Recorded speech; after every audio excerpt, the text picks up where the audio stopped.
Halo, shalom anak-anak. Apa kabar kalian? Semoga kita semua tetap dalam keadaan sehat, semangat dan sukacita. Anak-anak, hari ini kita kembali belajar dari buku paket. Yuk kita sama-sama buka buku paketnya. Kita buka buku paket halaman 53 sampai halaman 57. Dengan judul pelajaran kita dari pembelajaran bab yang kelima, yaitu tubuhku harus kurawat.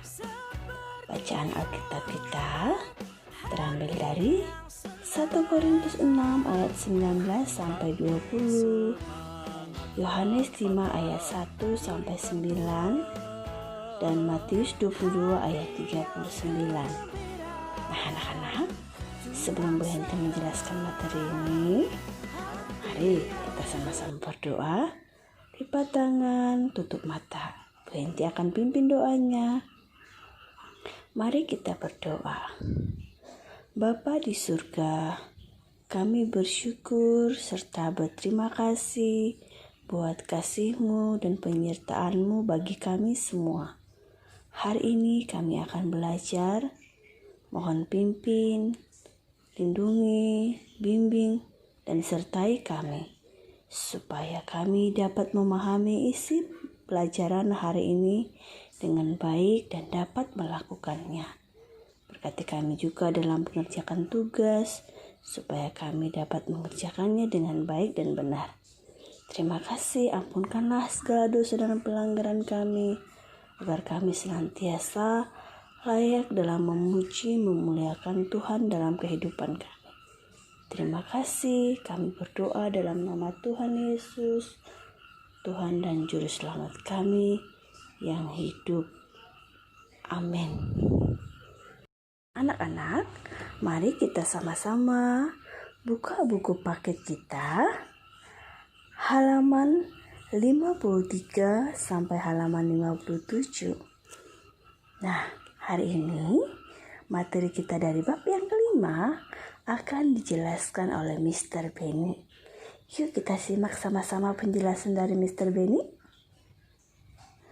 Baik anak-anak, kita akan melihat yang pertama bahwa sesungguhnya kita punya tanggung jawab untuk merawat tubuh, ya. Jadi salah satu tugas kita sebagai ciptaan Tuhan yang paling mulia di antara ciptaan yang lain adalah kita harus menjaga dan merawat tubuh kita dengan baik, dengan serius, ya. Karena Tuhan sangat menghendaki agar kita merawat tubuh kita. Mengapa? Rasul Paulus menjelaskan di dalam 1 Korintus 6 ayat 19 sampai 20, Paulus berkata bahwa tubuh kita ini adalah bait Roh Kudus, ya. Bait Roh Kudus itu artinya tempat tinggal di mana Roh Allah atau Roh Tuhan itu bersama dengan kita. Jadi tubuh kita ini adalah rumah Tuhan, rumah Allah, di mana Roh Allah itu tinggal dalam kehidupan kita. Nah, tentu Tuhan rindu agar tubuh kita ini sehat, bersih, ya, supaya kita bisa bersekutu dengan Tuhan. Nah, Paulus juga menjelaskan bahwa tubuh kita ini adalah milik Tuhan. Jadi bukan milik kita. Mengapa? Karena Tuhan sudah membeli, menebus hidup kita dari dosa. Di kayu salib Tuhan itu sudah, ya, menebus dan membeli hidup kita. Jadi kita tidak berhak, ya, suka-suka menggunakan tubuh kita ini. Ingat, tubuh kita itu adalah milik Tuhan. Jadi kita harus pergunakan untuk kesenangan hati Tuhan, anak-anak. Nah, jadi mari kita belajar memuliakan Tuhan melalui tubuh kita yang sehat, ya. Nah, berikutnya kita harus belajar, anak-anak, karena tubuh kita adalah bait Allah, tubuh kita adalah milik Tuhan. maka sudah menjadi kewajiban kita untuk memuliakan Tuhan. Nah, di dalam Kejadian pasal 1 ayat 26 sampai 27 itu dikatakan bahwa tubuh manusia itu diciptakan oleh Tuhan, dibuat oleh tangan Tuhan. Berarti tubuh kita itu adalah milik Tuhan. Ya, tubuh kita itu adalah buatan Tuhan. Jadi kita sebagai ciptaan, ya, harus mengikuti apa menjadi kehendak, keinginan Sang Pencipta, Tuhan kita. Jadi kita tidak boleh suka-suka ya hidup kita. Kita mesti jaga tubuh kita dengan baik. Nah, Tuhan menciptakan tubuh kita itu dengan sangat baik. Sangat sempurna, indah. Ya. Kita bersyukur ya, anak-anak kita semua memiliki tubuh yang lengkap, tubuh yang sehat, ya, tubuh yang indah. Kita bersyukur ya. Tuhan tidak ingin tubuh kita ini yang sudah diciptakan dengan indah, diciptakan dengan baik. Tuhan tidak pengen tubuh ini dikotori, dirusak, disakiti, ya. Maka dari itu tugas kita untuk merawat dan menjaga tubuh kita. Jika tubuh kita sehat, maka kita bisa memuliakan Allah. Kita bisa melayani Tuhan, kita bisa mempersembahkan hidup kepada Tuhan. Seperti kita bisa berdoa, kita bisa beribadah, datang sekolah minggu, kita bisa baca Alkitab, ya, kita bisa belajar di sekolah, kita bisa bernyanyi, bisa melakukan pekerjaan, membantu orang tua, dan lain-lain. Jadi kalau tubuh kita sehat, kita bisa melakukan banyak aktivitas untuk kemuliaan Tuhan. Tetapi jika tubuh kita sakit, anak-anak, maka kita tidak bisa berbuat apa-apa. Kita tidak bisa melakukan apa-apa untuk Tuhan, untuk sesama. Jadi penting sekali kita menjaga, merawat tubuh kita tetap sehat. Lalu bagaimana cara merawat tubuh? Nah, ada banyak cara untuk merawat tubuh kita agar tetap bersih dan sehat. Misalnya, yang pertama kita harus berdoa setiap hari. Berdoa setiap hari. Kenapa harus berdoa? Karena ya, tubuh kita adalah milik Tuhan, ya. Makanya kita harus minta kepada Sang Pencipta yang sudah menciptakan tubuh kita agar kita diberikan kesehatan. Jadi setiap hari kita harus berdoa. Bangun tidur kita berdoa, katakan Tuhan terima kasih buat tubuh yang sudah Tuhan ciptakan. Berikan kesehatan dan ajar kami untuk bisa hidup sehat. Nah, harus berdoa, ya. Yang kedua, kita harus makan makanan yang bergizi. Ya, yang bergizi itu yang menyehatkan buat tubuh kita. Maka dari itu ada makanan 4 sehat 5 sempurna. Itu makanan yang bergizi untuk tubuh kita. Ya, 4 sehat 5 sempurna itu terdiri dari nasi. Ya, wajib anak-anak makan nasi tiap hari. Ada lauk pauk, ada sayur-sayuran, buah-buahan, susu. Nah, ya 5 hal ini penting untuk tubuh kita agar sehat. Jadi tidak boleh kita hanya makan daging terus, tidak mau makan sayur, tidak boleh. Ya harus seimbang, ada nasi, ada lauk pauk, ada sayur-sayuran, ada buah-buahan, susu. Nah setiap hari kita makan yang bergizi. Kemudian kalau makan kita harus teratur. Ya paling tidak 3 kali sehari, pagi, siang, sore. Ya harus teratur, jangan kita ya makannya nggak teratur atau sedikit makannya, kurang makan, nanti tubuh kita bisa sakit, ya kurang sehat, tumbuhnya tidak sempurna. Kemudian berikutnya istirahat yang cukup, istirahat yang cukup ya. Jadi manusia itu dalam 1 hari paling tidak 8 jam istirahat. Kalau istirahat kita kurang, tubuh kita gampang capek, gampang sakit, ya.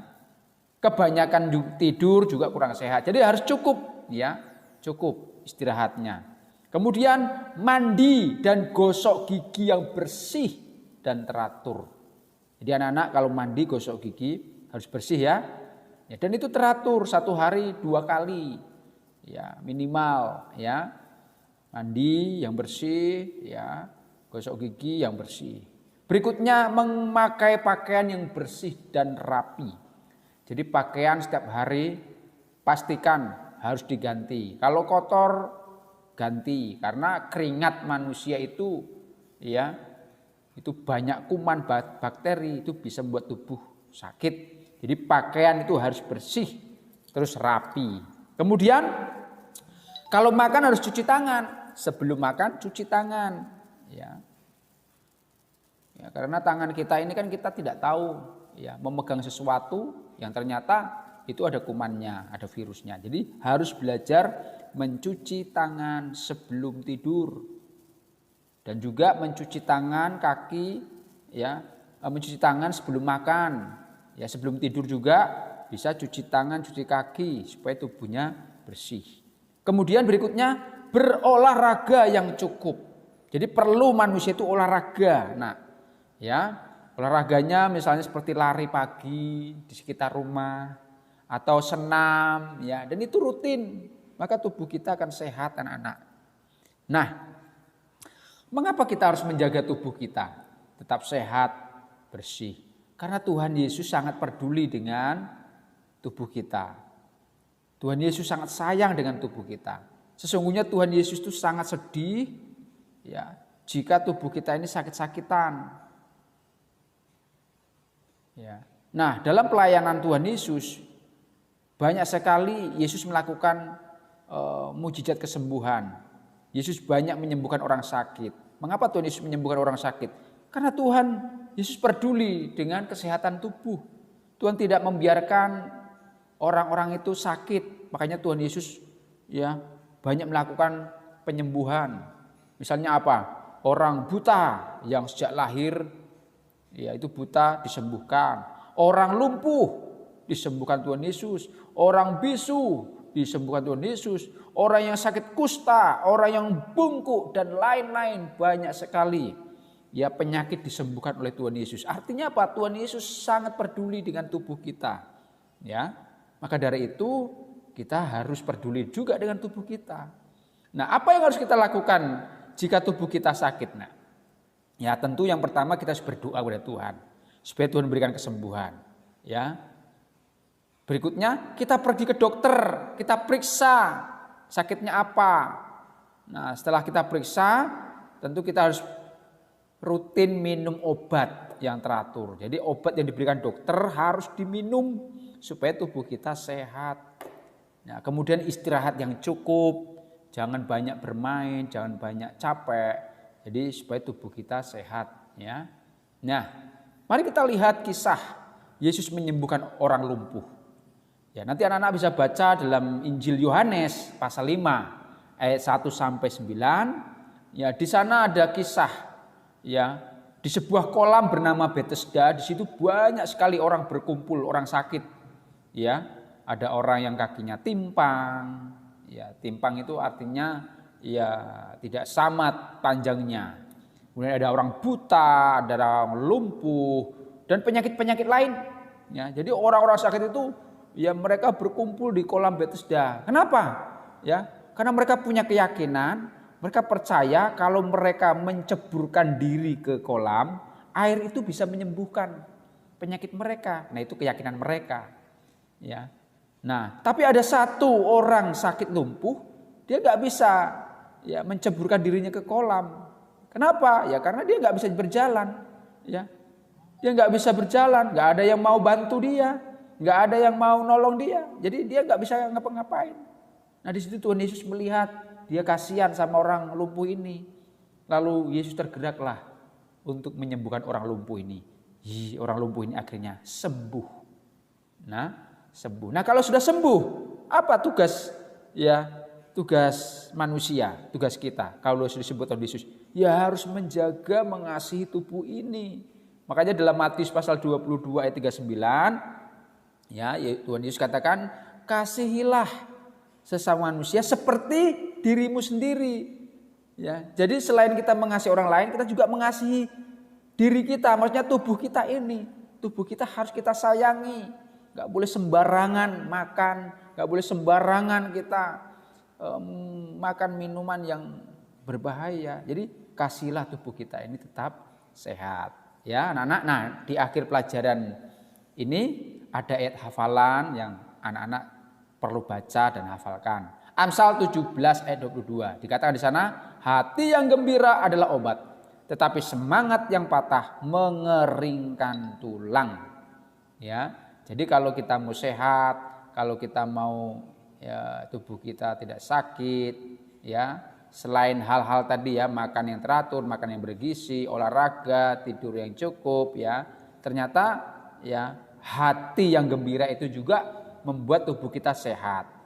Jadi hati kita harus tetap sukacita, hati kita harus tetap ya, tersenyum. Jangan kita ya menyimpan kemarahan, menyimpan kesedihan. Kita harus belajar untuk selalu bersukacita, karena hati yang gembira itu adalah obat untuk tubuh kita tetap sehat.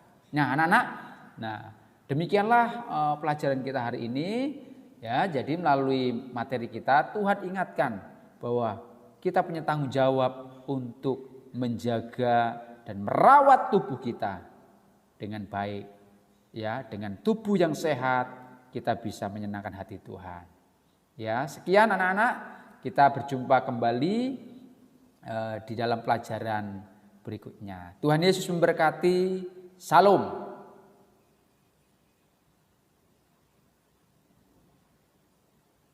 Anak-anak, setelah mendengarkan penjelasan dari Mr. Benny, sekarang Ibu Henti akan memberikan tugas kepada kalian. Tugasnya yaitu menghafal Amsal 17 ayat 22. Ya, Ibu Henti ulangi sekali lagi. Tugasnya yaitu menghafal ayat Alkitab dari kitab Amsal 17 ayat 22 yang isinya, hati yang gembira adalah obat yang manjur, tetapi semangat yang patah mengeringkan tulang. Nah, setelah kalian menghafal, nanti kalian videokan ya anak-anak, dan nyanyikanlah lagu yang ada di halaman 62. Buku paket halaman 62, lagu Hati yang Gembira. Nah, isi lagu ini sama dengan isi kitab ayat hafalan hari ini dari Amsal 17 ayat 22.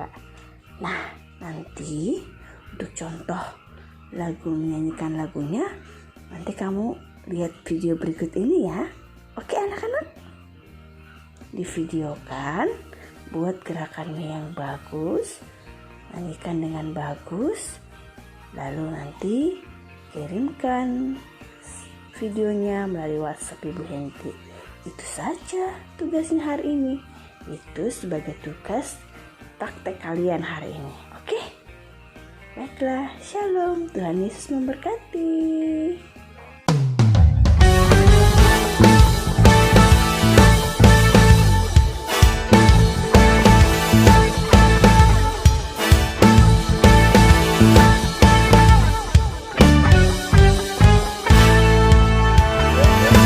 Hati yang gembira adalah obat, seperti obat hati yang senang. tapi semangat yang patah keringkan tulang. Hati